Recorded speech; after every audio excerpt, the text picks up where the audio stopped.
Hi guys, thanks for tuning in to Life and Glow Wellness channel. Today I'm very happy to start a series of interviews with astrologers, some of my colleagues, and the first interview is with ALISON Price, who lives in Vancouver area, and she's going to tell about her work, how she approaches astrology, and we'll talk about in general astrology topics. So hi Alison, thank you so much for this collaboration. We're doing an exchange, it's really fun. Yes, absolutely. Thank you for inviting me. It's great to be here. Yes, it's a pleasure. Maybe tell us first, what do you do now? Where are you now? So with astrology, is this your job or it's one of the jobs? How does it work? It keeps me pretty busy. I do astrology most days. I do quite a bit of consulting. I mainly teach. I teach one-on-one, face-to-face, individual classes, private classes, I suppose you call it, with people who are interested in astrology. And I do some consulting, and I also do some general reporting where I don't necessarily meet with the people. It just depends what they're asking for of the options that I have. So basically you combine teaching one-on-one and consulting, right? Yes, mainly, yes. Okay, I see. To be honest, I prefer teaching because I would rather teach someone how to fish than give them a fish, which is basically what you're doing with a consultation. You're just giving them the answer. Whereas in reality, I believe that astrology should be more in everybody should know a little bit of astrology, and even knowing a little bit can help you along the way. You don't necessarily need to take long classes unless you intend to become a professional astrologer. And in that way, I think that the teaching itself is more rewarding because I know that they will go on to do more work. But the consulting is fine. I mean, many people will never be interested in astrology and they just want to start a consultation. Yeah. Maybe you just tell people where they can find you. Is there any social media? I know that you're on Instagram a lot, right? So yeah. So you can mainly contact me on my YouTube channel, Starzology. I'm sure Tatiana will put a link below. And I have a website, starzology.com. And I'm on Instagram mainly. I would say that's my second social media channel is Instagram. I'm on there, and you can certainly contact me through that as well. I do have a very small placement on Facebook. I'm not that keen on Facebook anymore, but I find Instagram is easier to deal with. On social media, that would be where it would be. Yes, and because also you do some design as well, that it fits the platform so much, right? Like I love your design work too. Oh yes, the astro art I do. Yes, absolutely. So of course you can pick that up. Mainly if you go then to my website, you will see all of those links to pick up some of the products and things that I put my art onto. Yes, indeed. Yes. And you basically all your website, your Instagram, and your channel is Starzology, right? Yes, Starzology. Yes. So it's quite easy to remember. I love that name, by the way. Oh, well, thank you. Well, it took about 3 weeks to get that name. Many years ago, we were brainstorming to find something because most of the good names had really gone by that stage. If you wanted to be Alison, yes, that had gone, or Astrology to the Stars, gone. Everything had gone. So we came to the conclusion that we needed to create a new name actually, and I wanted Star or some. And that's how it just kind of came. And to start with, it was Starology, but then we just put the Z in, and it flows easier now to Starzology. So and it stands out so much, like it's kind of like a sparkle, right? So well, it took a while it didn't just happen. That took about 3 weeks to brainstorm that name. We worked through several iterations of it, and finally we came up with it. Yeah. You say we, so who is we in this case? Well, we would have been my family at the time. My late husband would have been helping me, and some of the kids who were home at the time, because I've got 4 kids. Yes. So they are into astrology too, right? No? Okay. Next question. No. Maybe someday, right? Well, you never know. So, Alison, I know that you have a few books, and I already purchased a couple of them through Amazon. So can you talk a little bit more about what books you wrote and what inspired you for writing them? Yes, absolutely. Yes. So I think it was in 2014 I started to, because I'd been teaching the classes for so many years, and I started off handing out bits of paper at classes. Then I finally fleshed the whole course out into full-on handouts, 10-page handouts to every student who came to my class. And then ultimately I started putting them into books. This would be, for instance, the Beginner Astrologer's Handbook. This is the level 1 curriculum. It's the CAAE curriculum, but that's neither here nor there. But so I wrote this book, and this is actually the handouts that I give to my classes. So if you can't make it to my class, this book actually has all the work in that I do teach in my class. I've got beginner, intermediate, and advanced, and this is the beginners. The intermediate is in the pipeline coming through. I just haven't got around to it. So that's the one area where it's actually the how to do astrology classes. I then have this is actually my bestseller, which is how to set up and run your prosperous astrological business. And this is about if you are an astrologer and you want to go professional, how to set yourself up, how to do your website, how to do your branding, and by using your chart to tell you and guide you and when to become an astrologer, when to launch your business and things like that. So this is amazingly after I've all I've read it a little bit on in an ebook format, but I really love the real books. Well, you know, it's all and this is really basically a how to do it. It's this is doesn't teach you about astrology. We assume by this stage, if you're wanting to open an astrology business, that you know what your midheaven is, and therefore what color is associated with that sign or something like that. And you do need to have some basic ability before this would even interest you. And it's really quite a niche market for that one as well. Then to be honest, my my most passionate book I wrote was Your Oriental Planet. And I think this was in 2015. I'm not exactly sure. And this was because I started doing research into the Oriental Planet. It was one of the details of astrology that really, really interested me. And I thought, and I started getting charts and people and testing and doing, and I cannot tell you how many charts I looked at. Well, not to tell us. Well, so, no, approximately, like, was it like, I don't know, 50 or 200? No. It was almost 500. I think it was 485 charts to make sure that I had a good database to work from, and from that I created this. I brought in the information in the Oriental Planet about how your Oriental Planet works for you and how you really need to pay more attention to it because it's working for you in the background because it's a planet in your chart. And like for those like who might be listening but they are not yet aware of Oriental Planet, can you briefly describe what it is? Like, what is Oriental Planet? These days we call it the Oriental Planet, whether it's politically correct or not. It's the planet that's rising in the east when you were born. So it's the one that rises ahead of the sun in your chart. So you would rotate your chart till the sun was on the ascendant and then see which planet arose before the sun did, because this is the planet that heralds the sun, which is you yourself. And it shows how you are for two main things. It shows your vocation, and which is different to your work and career. And it also shows how you are announced or heralded before you arrive. So if you know you've got a very difficult Oriental planet, perhaps you've got Pluto, maybe it's got a square from Mars and Saturn, that's a difficult planet. People will respond to it as well. And if you are aware of that you have some perhaps a difficult planet in that area, you can then soften it up and pay more attention to how you are presenting yourself. That's very interesting. I really I forgot that you have that book, but now it's on my list now because it's something which I've been noticing, and I've heard a theory some time ago that people see you first, like by the planet. When they meet you, they notice the planet which is before the sun, but when they get to know you, it's after the sun. And I think it's quite an important concept. I don't know if that's also what is in your book, right? Maybe it's some other theory. I don't know. But well, this is the idea that the Oriental Planet announces you before you get there. So if you're going to, and you say you're going to a barbecue, and people say, well, Tatiana's coming, and then they say, oh, blah blah blah, and then they're talking about your Oriental Planet.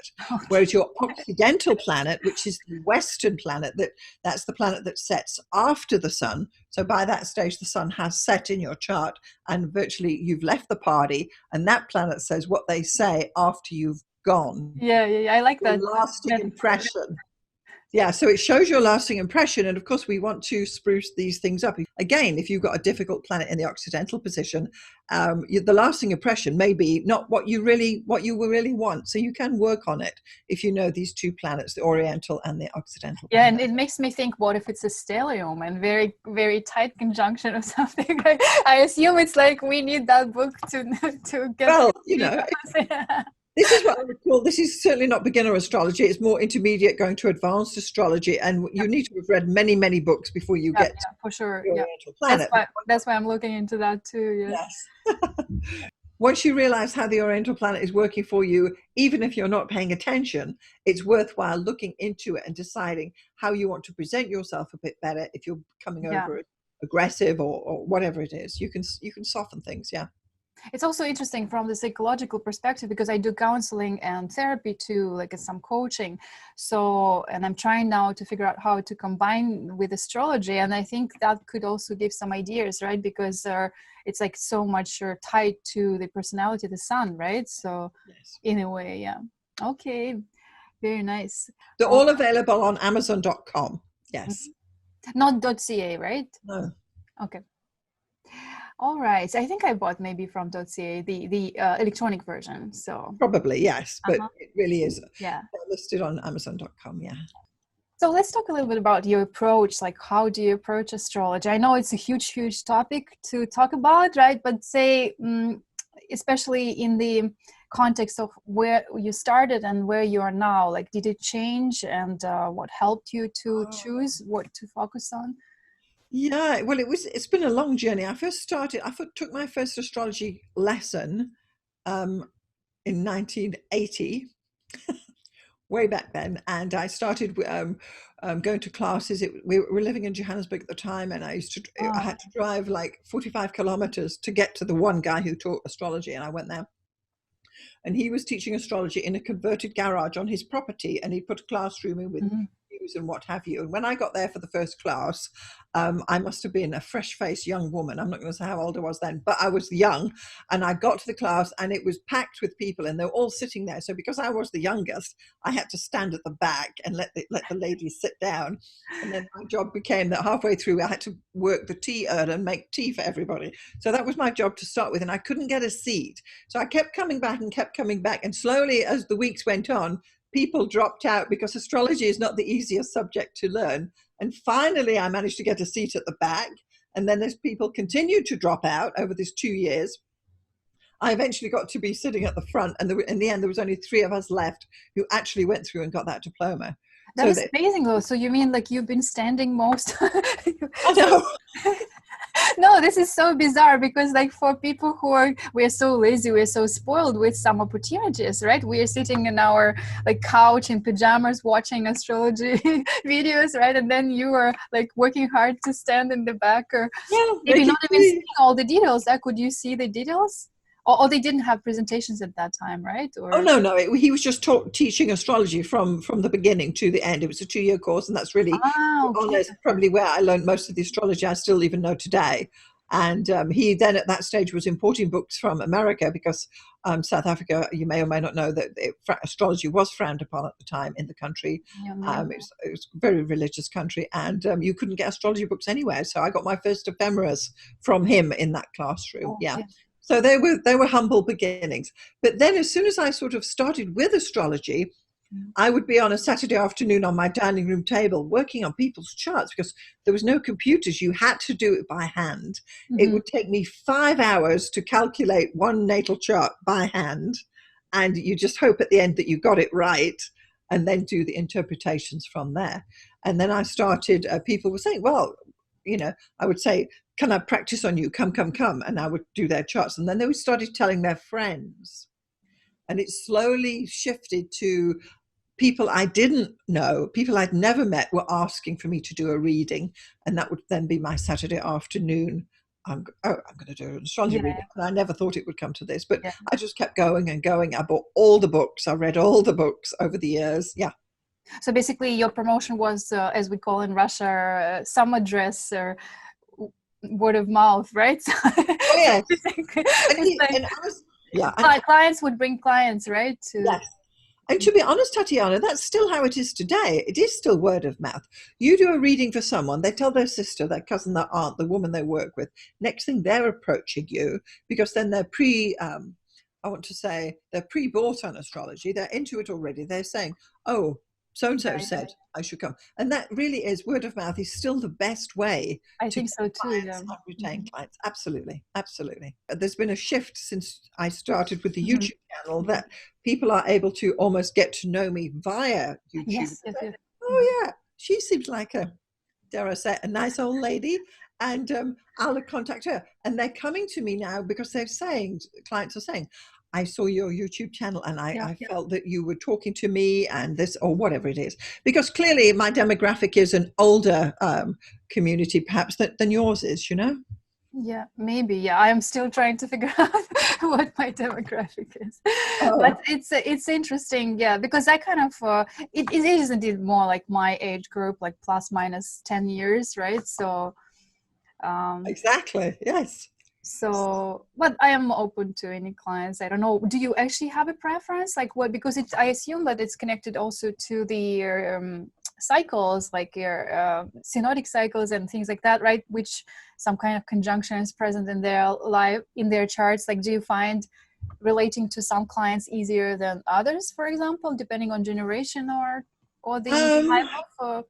Yeah, I think the thing is, you do, of course, over the years, you'll have end up teaching all sorts of people. My oldest student was a lady who was 94, and my youngest student I've taken on was a girl who was 16, right? But she was, you know, technically still a child. But Mhm. in general, you find that people resonate with you when you're in your. They do. They come to your. They want to know who are you, and they want to feel comfortable with you because astrology still does have a bit of a stigma of being kind of weird, maybe, and not Mhm. everybody is aware of what Mhm. astrology is or can do. So yeah, I think I started teaching in about the year 2000, which, well, 20 years ago now. Oh, okay. Yeah. And I was just teaching one little class. I actually had a home at that stage where I had the luxury of having my very own office, and I could teach in my office and people could come in the front door and I could teach there in my own home. Because the family was, I mean, all the kids, the dogs, you can imagine how chaotic it was. But I Yes. started teaching then, and Well, yeah. yeah, and it kind of went on. And then when we moved to Vancouver, 8 years ago, we really don't have facilities here. We're in a micro apartment, to say the least. And I do teaching, but now, of course, mainly it's online. I Yeah. will teach face to face, and if I do, it's generally at a coffee shop in Vancouver City because I am downtown. That was before we used that when we used to go to coffee shops. Mhm. But yeah, I don't teach in my home anymore. That's perhaps what Mhm. I'm trying to say. Yes. Yeah. So, how long did it take you to start teaching, like from the time when you started practicing astrology? So, although I was doing consulting astrology from the mid 80s up until, because we were still living in South Africa at the time, I just mainly consultations then. It was only when I came to Canada, which was around, I think, the year 2000, 2002, that I actually had the facilities. And to be honest, the children were a bit more grown up then, and I Mhm. could focus on. And I had a special room. I had a study in my house where I could do teaching as well. So I set it up with a whiteboard and everything, and my students would come and sit. I had a long table Mhm. there, and I could take 3 or 4 students at once. Yeah. Yeah. Did you look in your chart? Like I'm into relocation chart and locational astrology in general, different techniques. And I'm just curious if you analyze like whether immigration specifically like had influence on you to trigger that teaching, or it was always on your mind to start teaching at some No, point? it was actually, to be honest, it was never really on my mind to do teaching. I always just was quite happy just doing consultations because I enjoyed it that, and I didn't really have the time because of my family and what was living. You know, I had kids and everything, and it was only really, as I say, when the kids when my youngest daughter finally went off to school, suddenly the house was empty. I thought, huh, I could teach a class here at 10 a.m. And that's how I kind of started Yes. because I was really at home more then. Yeah. Yeah, it's like another child project, right? So in a Yeah, you've got to way. keep busy, right? Yes, okay. I know I've heard that you specialize also on child astrology, like if you consult, or maybe you did that. So can you tell a few words about that? Yeah, yeah, children's astrology. Children's Yes, I astrology. found that what was happening was because of where I was in my life with my kids, that my kids' friends' mothers were saying, "Oh, can you do my child's chart?" And I started ending up doing quite a lot of children's charts, and it's really quite interesting. Yes, yes. And It's not for everyone. Children's astrology can be challenging, but I was mainly doing the age group between, like, in the elementary school from about 6 to 12, because they are the actual kids who Yeah, really yeah. could benefit from an astrology Mm-hmm. reading, rather than a newborn baby, which is the biggest challenge, because you don't know a thing about what they're going to do. You can only work with the chart, and that you have to really know your astrology to do newborn Mm-hmm. baby work. But still, it's very interesting. Yeah. Have you ever considered writing a book on that? Because I'm personally researching on that topic right now, and I think there's not much material actually about children's astrology. Yes, I do have an ebook on Amazon, children's charts, I think it's called. Okay. And it's basically it's a little handbook on what you need to consider, and the different age groups, and where they come in their ages, and so on. Yeah. Oh, okay, great. Well, good to know. So, what would you say to parents who are considering getting to know their children's charts? Like, is it a good idea, or is it good to wait? You already mentioned that you prefer not to do for newborns, right? Can you tell a little bit more about whether it's better to just get to know your child without assuming something from their chart, because it can be manifested very differently, right, through life? So, Yeah, no, I didn't say I don't prefer to do newborns. What I say oh, is you need to know how to do the astrology to do that. A lot of astrologers okay. won't do newborns because of that. Yeah. Typically what happens is the children don't come to the astrologer, the parents do. Maybe the mother has a reading, and then you get to talk with her, and you can talk about her child's chart. Mhm. Then they say, oh, you can do children's charts, and of course then you would step in and do the children's charts. You're not actually doing children's charts with the kid, you're doing it with the parent, right? And they are looking for guidance, because maybe little Johnny's having a problem at school or something, and they come to you for some help or some pointers on how to handle the child. So And would you that's look at both charts, like parents and children too? Well, you would have done the parent already, because they would have been your client. They Oh, don't just come and say, do my kid's chart. They want theirs doing first. Then you can speak about their child, and then you can then do the child's chart in consultation with the parent. if you got someone who actually you've never seen before and they ask you to do the child's chart, so would you first say that I'll do your natal chart first and then look into the child? Or how do you think is the best way to approach that? Because I can totally relate to the parent-child relationship and consulting, right? So, Yeah. Well, let me tell you, in all my years of doing astrology, no one's ever come and said, can you do my child's chart? They always say, oh, I'd like a reading. And that once they've had their reading, then they see the value in it. And then they say, oh, maybe you can look at my kids' charts as well. Yeah. mhm. Yeah, I know some Russian people who might want to look at their chart, at their children's chart first, but I am kind of also concerned Oh, you can about, do that. now since we started talking about natal chart, in terms of birth time, how strict you are to want to know the birth time? Because I know some astrologers wouldn't even take the chart unless they know exactly the time of birth of the person. But there are so many people who are not sure about their birth time, so they're so approximate, right? So what's your approach and recommendation in that respect? So, If they know their birthday, I would then cast the chart for 12 noon, okay? Because then you're only ever going to be 12 hours out. And from that point, I would then dismiss the houses and the ascendants and the angles, and only consider the planets in the sign and with the aspects to it. So even though you've only got 60% of the information, that 60% is still 100% correct. mm-hmm. Yeah, for sure. Yeah. And of course, I would say, well, can you remember what you're born in the afternoon or the morning or something? And you want to get as much information as possible. But certainly you can do charts without a correct birth time, because between you and me, I don't think most people have their correct birth time. They come and say, oh, 5 o'clock. And we know it wasn't 5 o'clock. It was 10 to 5 or 15 minutes past 5, but no one's ever born at 5 o'clock, but that's what they write down. So you have to go with birth time as given, and that's what they're giving you. And you work with that. I remember I've got once a conversation, like a little bit shallow conversation, I would say, with someone who don't even know much astrology. And they asked me, but how can it be that if I'm born 1 minute later, like I'm a different sign or a different moon sign or a different planet? Like, I don't understand how 1 minute can be so different, right? So, and I can relate totally to that question as a Virgo moon. Like, I often think, like, is this really what what it is, or should we explore different ways, you know? So what would you say to such a person, you know? Well, yes, you see, this is the thing. If you were born at, say, 10 past 5, then you've got Aries rising. But if you were born at 11 past 5, you've got Taurus rising. Because, of course, the zodiac is constantly turning. So Yes. time moves it. It moves 1 degree in 4 minutes, right? And of course, it has to be important. You know, this is the thing. If you don't have an exact time, you won't get an exact chart. But it doesn't mean you can't get an astrology reading. That's what I'm trying to say. Yeah. Yeah, I guess to talk to people like that, if there is a need, even, is that it's usually through matching some kind of personal information to what they've been to, right? To when the people start seeing, oh, actually that is so true, like my mom is like that, or like my experience is like that, right? So like you need to know, my impression is that you need to know some astrology to actually fully understand that, right? Yeah. Is it Oh, what yeah.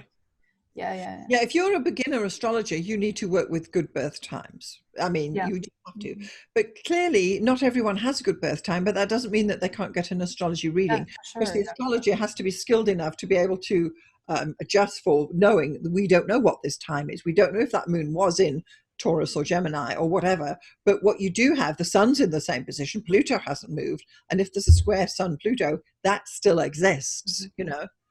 So you have to, it does, Yeah. it will then depend on the skill of the astrologer. Are you saying, Tatiana, that you don't do charts when you don't have a birth time, or do you Oh do? no, I do. What I usually Yeah, do, I just look at the span, and even when people say like 315, I kind of don't really trust that, because from my experience, I've had some situations when exactly. it was clearly that it was a Leo moon more rather than Cancer 29-degree, for example, right? Because moon changes position, right? So Yeah.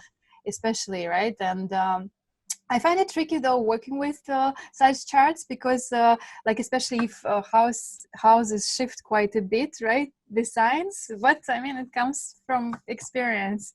Like with the more you work, the more Yeah. it's a very interesting though. I find It it. Those is. But people are if you, fascinating. Yeah.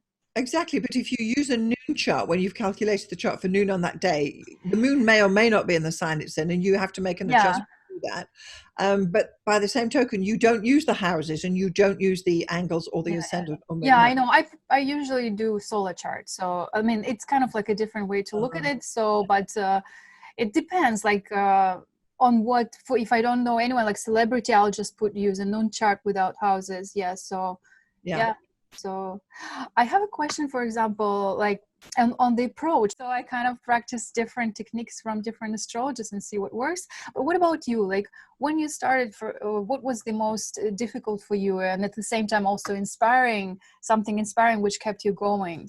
I think that when I started astrology, the hardest thing was calculating the charts, because you had to do it by hand. Every single chart had to be calculated by hand. And as I say, the 5 hour mark, it's, you know, maybe I got it down to 3 hours, but you still have to double check everything. So what it came down to is that you could really only do one chart a week, because you had to calculate the natal chart. Transits were easy because you could put those straight on, but to calculate a progress chart, oh, good grief, you know, I haven't done that in 15 years, and it's a massive thing. So the shift came, I think, when Solar Fire came out, and glory, glory, hallelujah, suddenly we could just calculate a chart like that, and a solar return, and a progress, and this and that. And then it became information overload. Now And then, there's Astrodinst, right? Which is like a lifesaver sometimes when you don't have any software. well, It's I kind don't know. I yeah. never used that. I Oh, you just got never use it? qualified. Okay, I like it. Yeah, yeah. So Yeah. And then, of course, when Astro Gold came out, which was, I don't know when that was, 10 years ago, that is the game changer. That's what I use now. It's on my iPad, it's on my phone. That's how I calculate charts today. And I can say, oh, what about next week? Oh, what about this? And I don't have to spend five yeah, hours yeah, thinking, can I invest 5 hours in calculating this chart for the guy who lives next door yeah. who's really not interested? I think, do I really want to do that? So that's the changer. I think the technology stepped up, and suddenly you can just cast a chart. But that does bring its own problem, is that astrologers who come into astrology today just go, there's a chart, oh, piece of cake. But Yes. I wonder if they understand what it is, or how to, and you Yeah, do yeah. need to, if you're going to be a practicing astrologer, you do need to know how to calculate charts by Yes. hand, the old fashioned way, to understand the whole thing that's happening, the It celestial. could be a great topic for a workshop, like a webinar, online class. I know it's not easy, but I mean, just saying, like, I personally, at some point, I wanted to. I want to learn how to do that, at least to Oh, try and know. yeah. But it's if we take ascendant, right? That's kind of like a nightmare, probably too. It is, and you don't need to do it. It's like saying, "Well, I'm going to add up this whole column of numbers without a calculator," and in my head, Yeah, yeah, and really, it's ridiculous. You'd get the calculator and just add the thing up, and yes. that's the difference now. But Do you mind me asking how much was the consultation when you started at that time? Because I assume if so much work I think is involved. it was like $50 back then. Okay. Yeah, Yeah. yeah, yeah. All right. Yeah. Like I hope people appreciated how much information, how much work it took, right? So, Oh yes, yeah, and yes. so what was inspiring for you then? Like what kept you going and learning astrology? Astrology works. It worked for me. It resonated with me. I love the glyphs. I love the colors in the chart. I like the way that each chart has different aspects. It creates almost a mandala that you can actually meditate Mhm. upon. Once you've got the chart, then I always color in my charts over. I annotate on top with colors and what have you. And each chart is different and has a different vibe to it when you look at it, right? Yeah. And Yeah. that's what I like. Yeah. Yeah, that's a great comparison with mandala, right? So indeed, like you need to synthesize all these energies, because they're so different sometimes, right? So, Yes, exactly. And if you're looking at, say, 3 or 4 charts a day or a week or whatever, and you pull out the chart and you say, oh, yeah, I remember this now. She's got the grand trine.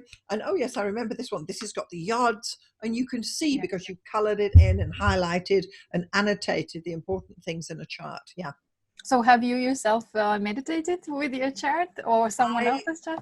Let's put it this way. What I do is typically if I get a booking for a reading, you can never get an appointment with me immediately. It will always be at least a week to 10 days ahead because I want to cast the chart, look at it, color it in and ponder. I wouldn't say I meditate. Is That's it like feeling the chart, right? Yes, Or I want to look at it. I want to consider it. I might be, as I'm going about my day, I'll have that chart to hand and think, oh yeah, maybe what am I looking at here? What is that moon saying? What does this aspect mean? And I want to ponder the chart before I get into actually doing the interpretation. I want to spend time almost living with that chart for a couple of days so I can say, what is this chart trying to tell me? But I wouldn't say I meditate. I would say I ponder the charts. Yeah. do you feel like an astrologer should be a little bit of a psychic, or at least an intuitive, like I don't to understand? know. I don't think you need to be. I think astrology is one of the new age techniques that you don't need to be psychic. I suppose if you are, then it helps. But anyone can learn astrology. Yes, Yeah, yes. it really is the new age technique for every man, I think. Yeah. What type of charts do you work with? Do you work with mainly with natal, or you do also electional astrology, like horary or You mean timing like techniques? So what is your preference for consultations? Okay, so if I'm going to be doing a consultation, I will of course cast the natal chart. I will then do the transits to it. I'll do the secondary progressions to it. I'll do the solar return to it, and I'll do the solar arc directions to it. I will check on the eclipses, and I will cast a graphic ephemeris to do the interpretation. So kind of the classic combination of Oh yeah. yeah. Do you prefer when people have like questions, like question and answer format, or you do like more where you give them information what you think is the most important? How does it work? What can you expect in a consultation? Yes. Yes. So in a consultation, you will have filled in my application form, you will have signed off your waiver, and you will have paid your money. I will then cast all these charts. And when we have the appointment, I will start talking to you about what the chart is saying to me, the most important points first. When you apply to have a consultation with me, you can also ask a question on the form, or if you want me to focus on something like, say, I'm getting married next year, whatever, blah, blah, blah. And I will then focus on that because why not? Yeah. But if you're just going for a general reading and they just say general reading, I will then focus on the most important things and I will tell them your sun's here, your ascendant's this, your moon's that. Let me explain to you how these all work and what we can expect for you. Yeah. I'll then go on to the forecasting and say, well, in April, we can expect an upswing on this and that.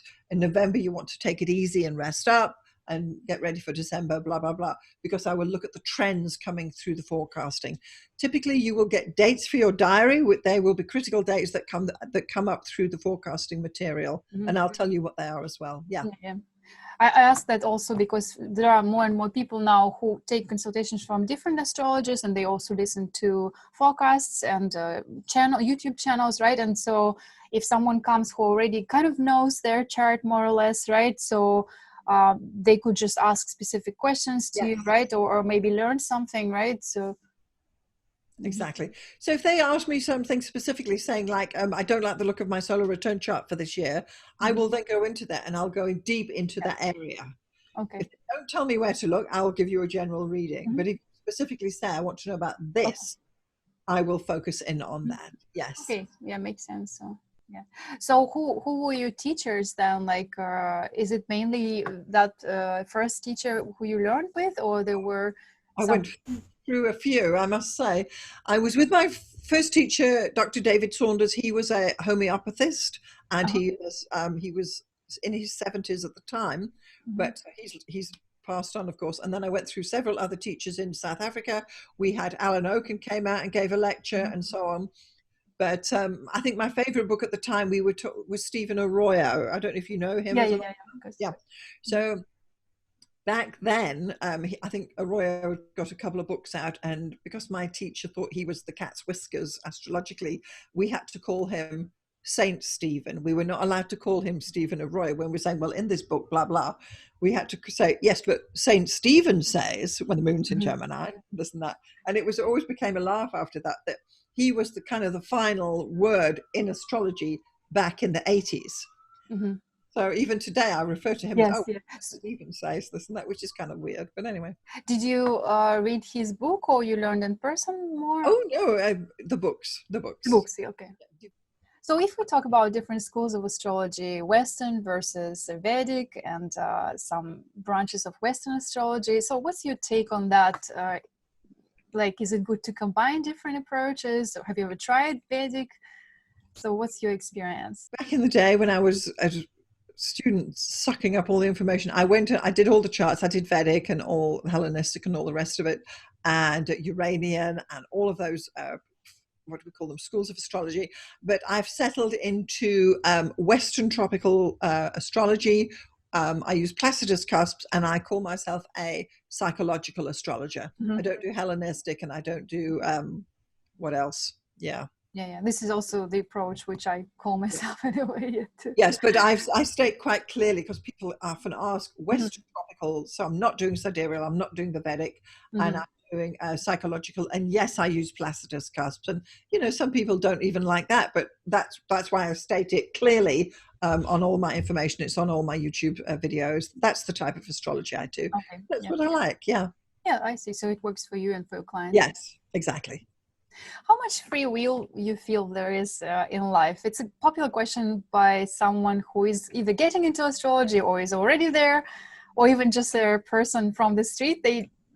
I've heard opinions that people don't like astrology because it seems to be like too fatalistic. So what would you say to that?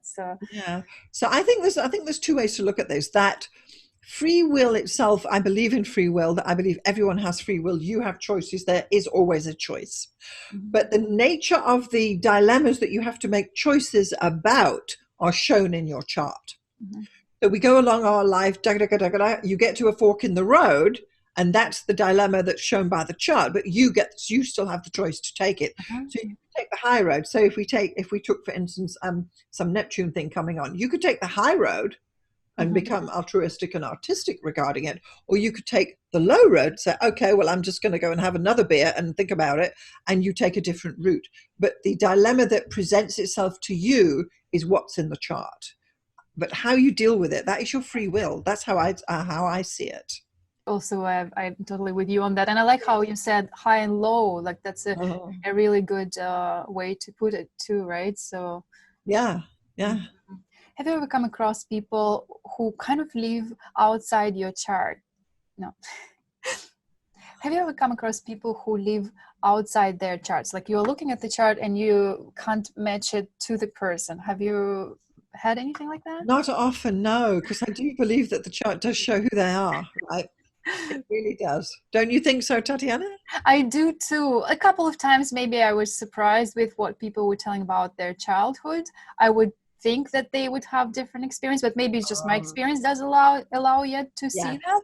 yes. It was mainly my client for counseling and psychology, and then I decided to also look from the astrological perspective, and I was surprised with a few things. But Okay. this also brings us to the point which you mentioned on free will, right? What does the person choose to do? What patterns do we keep? What roads we choose, right? So yeah, Are you going to arise? Are you going to rise above your environment? Are you going to, from yeah, whence you yeah, came, are you going to do something with your life? Even people coming in from poverty can rise to great heights, you know. And by the same yeah. token, people who are born into luxury can squander it. It really is. That's your free will. That's your choice. Yeah. Yeah, so basically, like my next question to you is that if someone comes with a quite a challenging chart, or maybe even too easy of a chart, so that they're too lazy to use the potential, like would you suggest some remedies? Like, do you work from a remediation perspective, or you just explain things, or how does it work usually? I think there's like two ways. They either just come because I think I'll have a reading and they have no clue, or Mhm. they come and say because they've got a specific issue coming up and they want a specific guidance on that.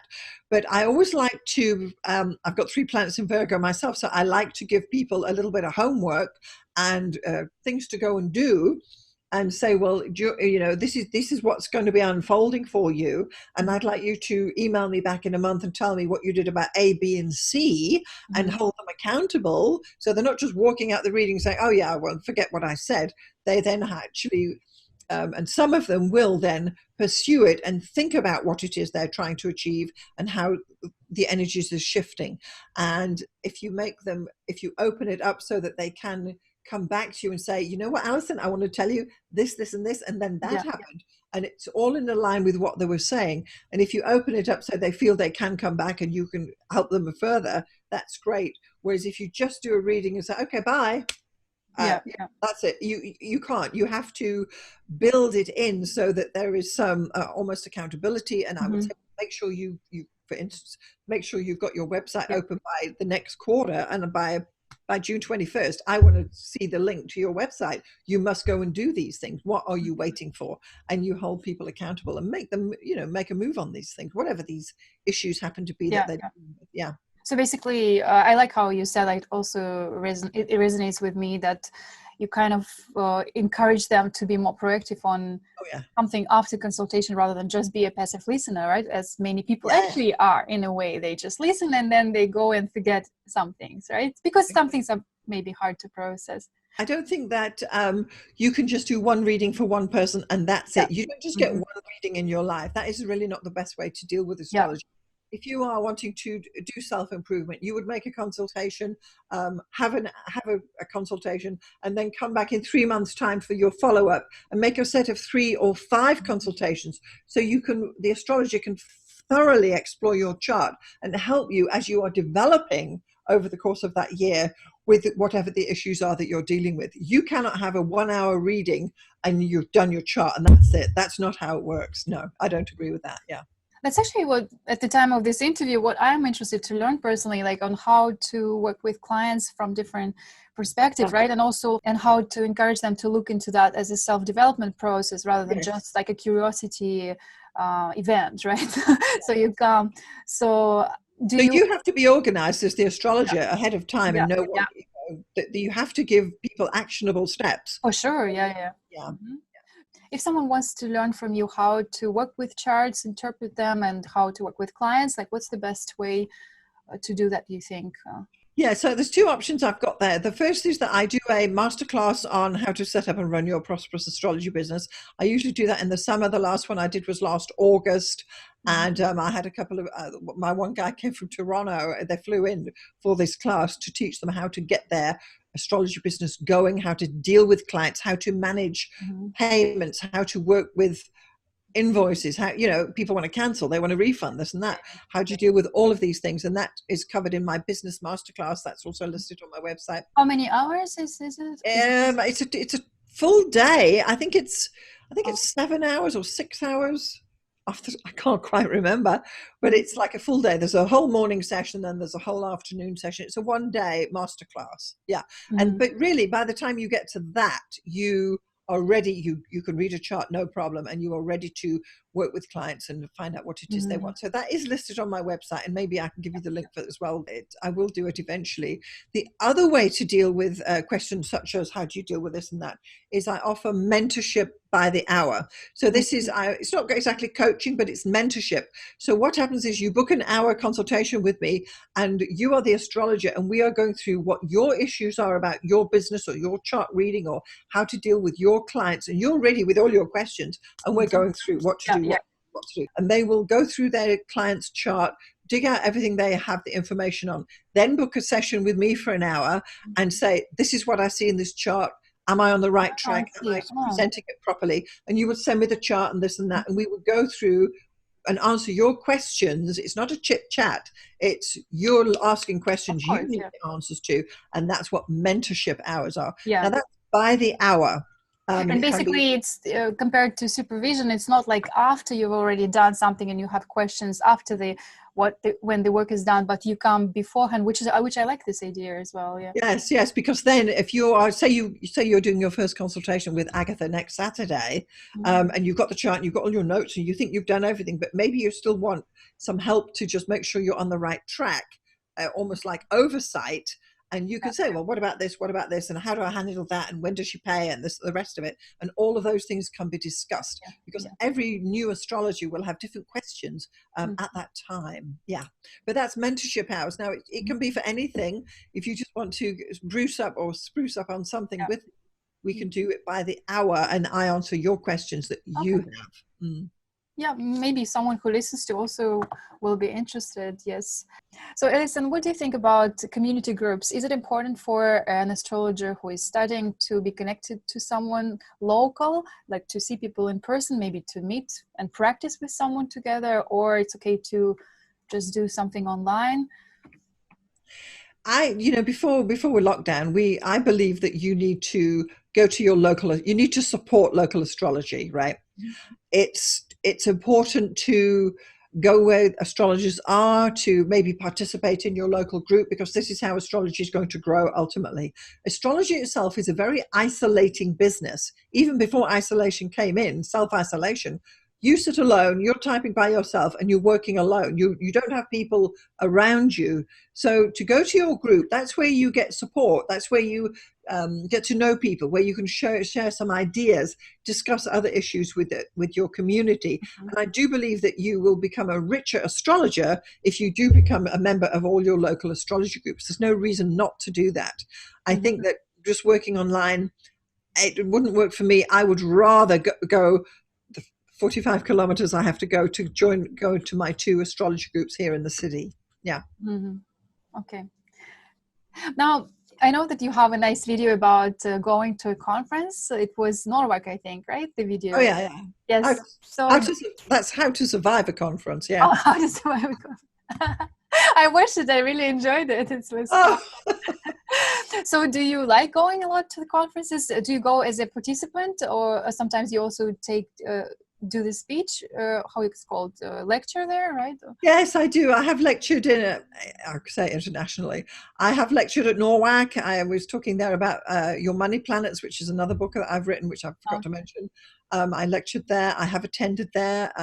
In Niagara Falls, when we lived in Toronto, I was lecturing in Niagara Falls in the States. I've lectured in Toronto and all of Ontario, and of course out here in Vancouver as well. Yeah, I often lecture for my local astrology groups, and now of course we're moving on to Zoom, so it's a lot easier to get your audience working. We're still baby steps with some of the organizations who for sure necessarily work, but I'll be talking at Astrology Niagara, I think in September. And then, of course, we are doing a retreat in October in Kelowna, BC. So there's lots kind of coming up. Yeah. Yeah, that's a lot of interesting events. So how much experience you think an astrologer should have before they go to a conference? Does it matter when you go, when you're a total newbie or you have experience? What's your...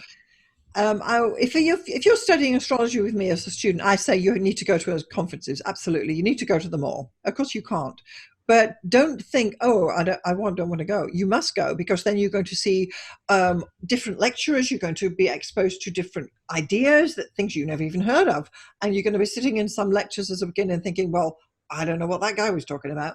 But you need to open yourself up and broaden your knowledge of astrology if you're going to be a professional astrologer. Absolutely. You need to go to conferences as soon as you possibly can. You need to go as many as you can.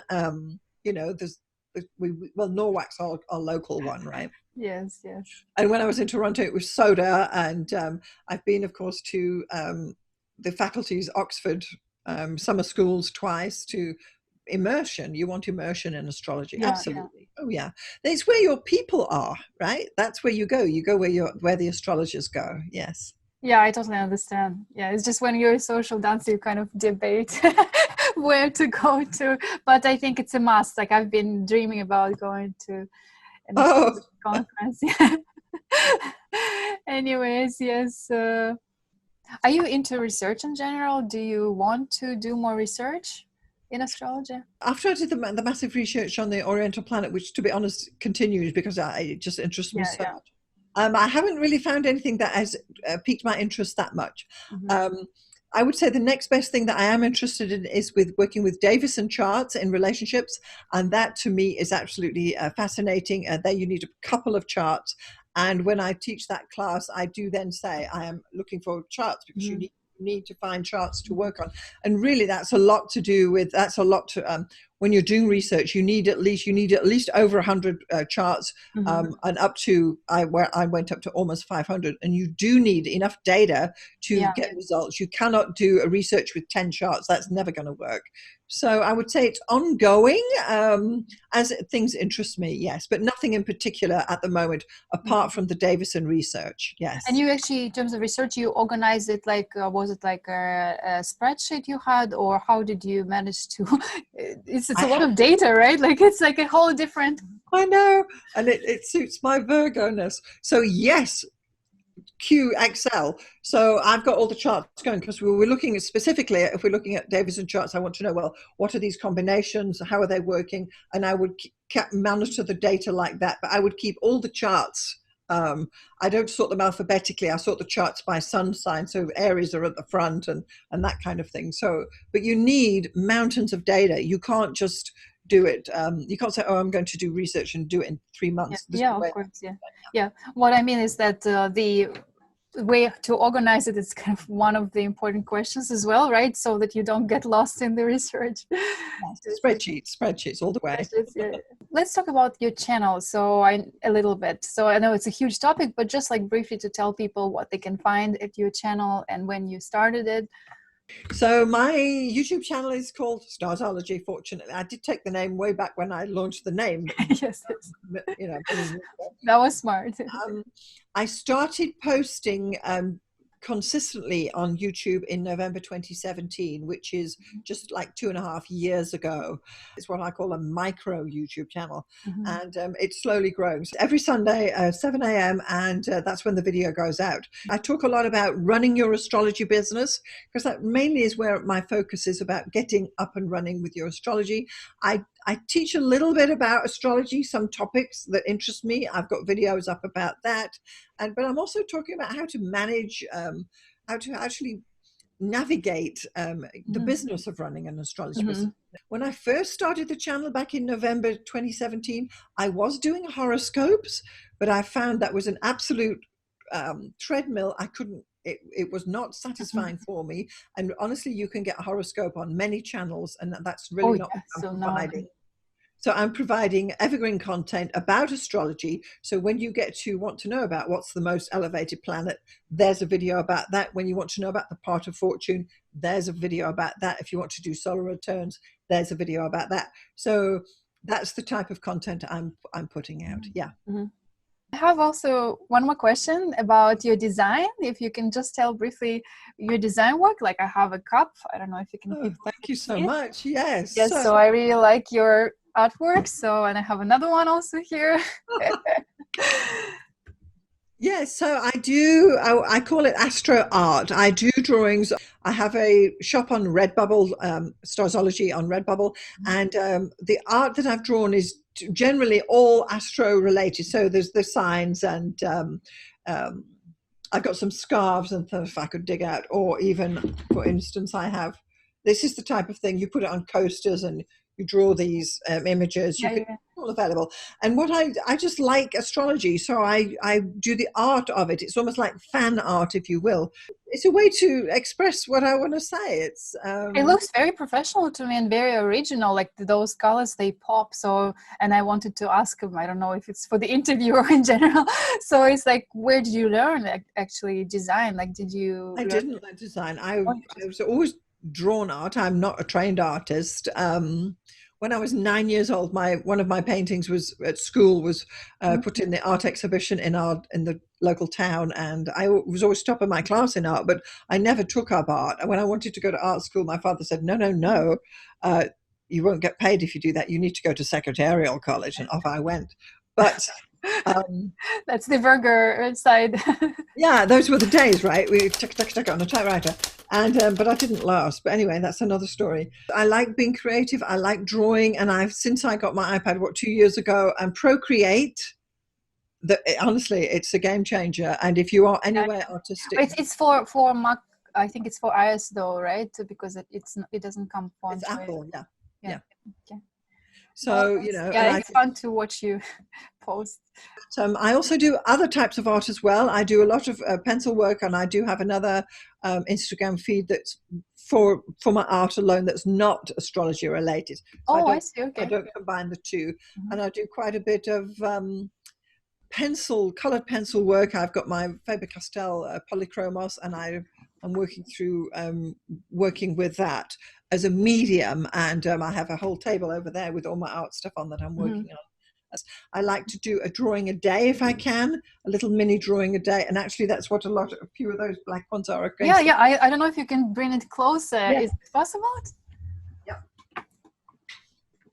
So for instance, you can't beat a black post-it to do a daily drawing, and I hope for you. It is beautiful. Yeah, I want to learn.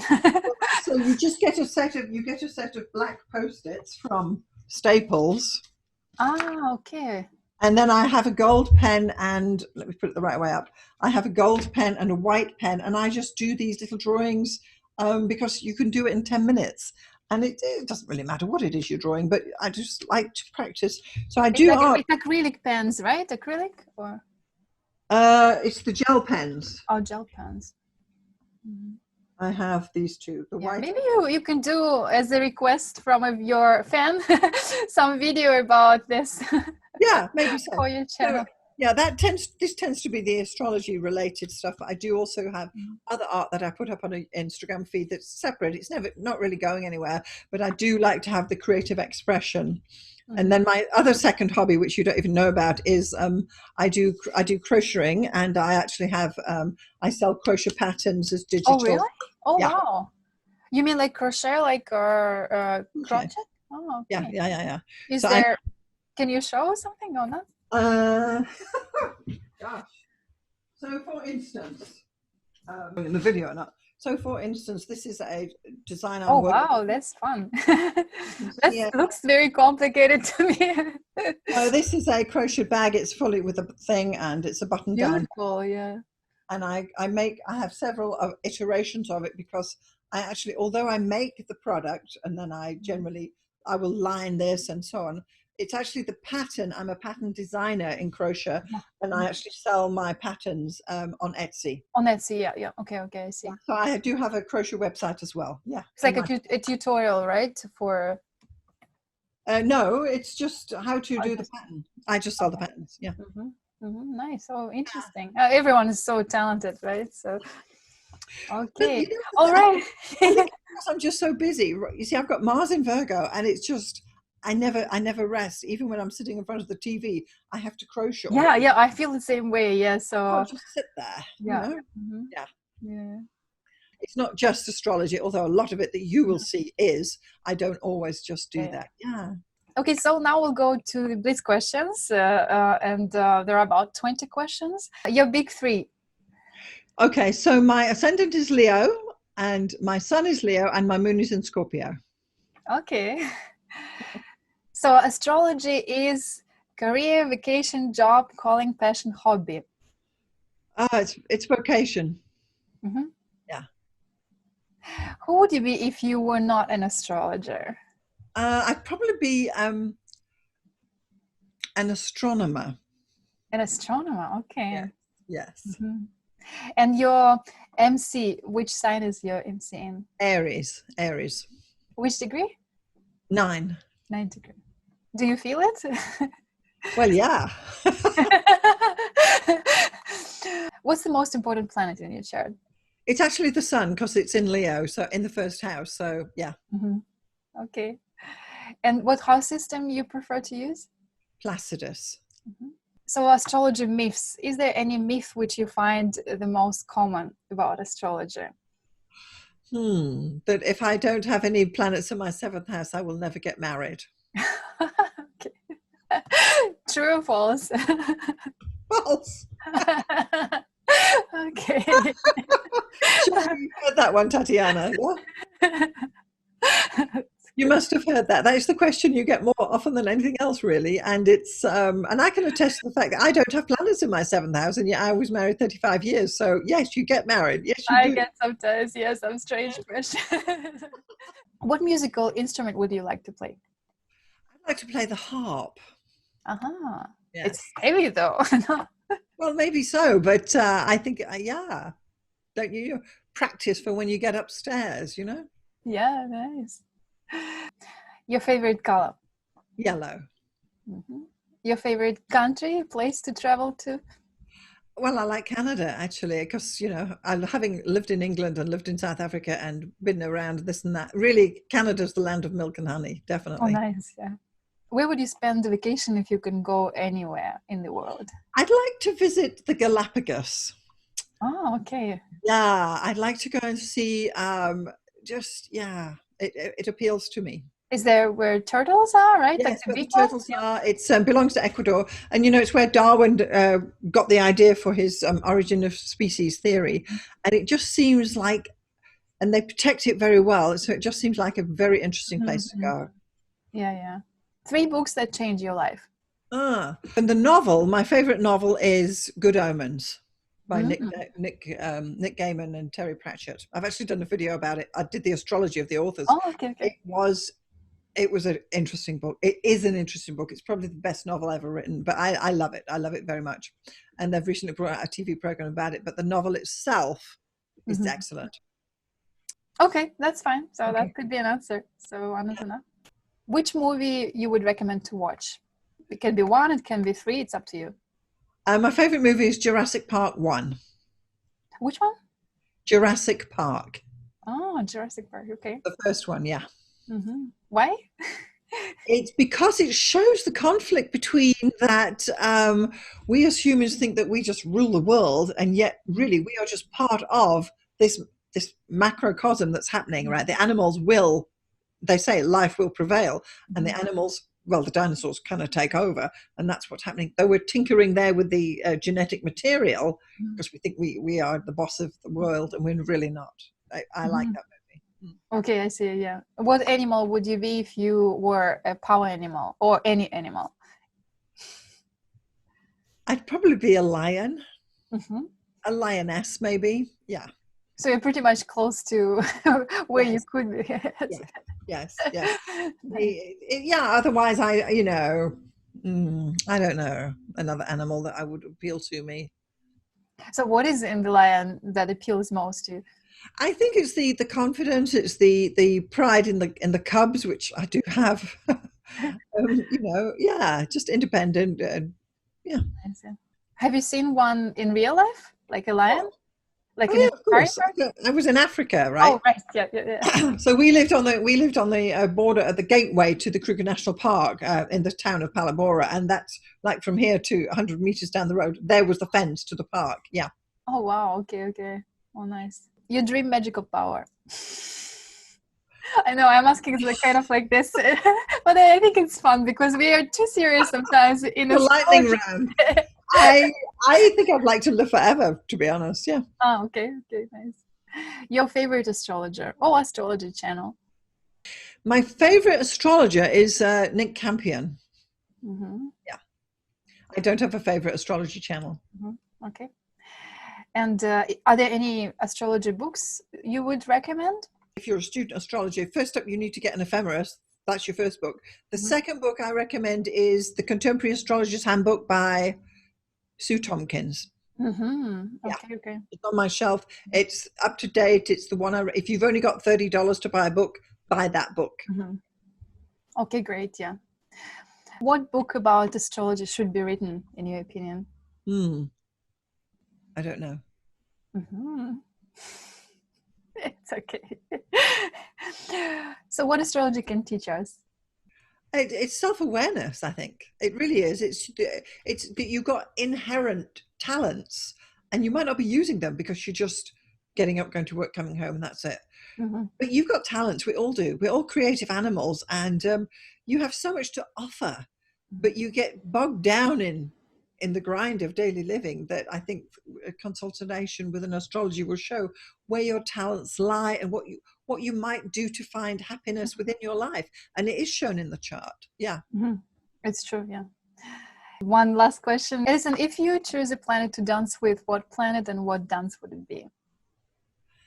I think I'd like to dance with Uranus. I think it's a very unusual planet. It's different. It wants to live by its own method. It rotates. I think it's at 97 degrees to the plane, and I would assume that would be a tango. Oh, a tango with Uranus. Oh my God. As a tango dancer, I think I am okay. I have my thoughts on that, but because that might be challenging for navigation, but never boring. Nice. Okay, listen, thank you so much. It was really a pleasure to talk to you. I've learned a lot about you, and it was fun to just discuss some things. Oh, Yeah. Is there anything you want to say to our viewers if they watch? I don't know, something? No, I'm just going to say thank you for inviting me, Tatiana. It's been great to be on here and to share some information with you, and it's always good to collaborate. Yes. Thank you. All right, so I'll link some videos which we mentioned in the description and maybe in the video itself, and so you can go and check out Alison's channel. Thank you so much, guys, for tuning in. We'll see you in the next interview. Have a great day and stay well. Thank you. Bye-bye. Bye-bye.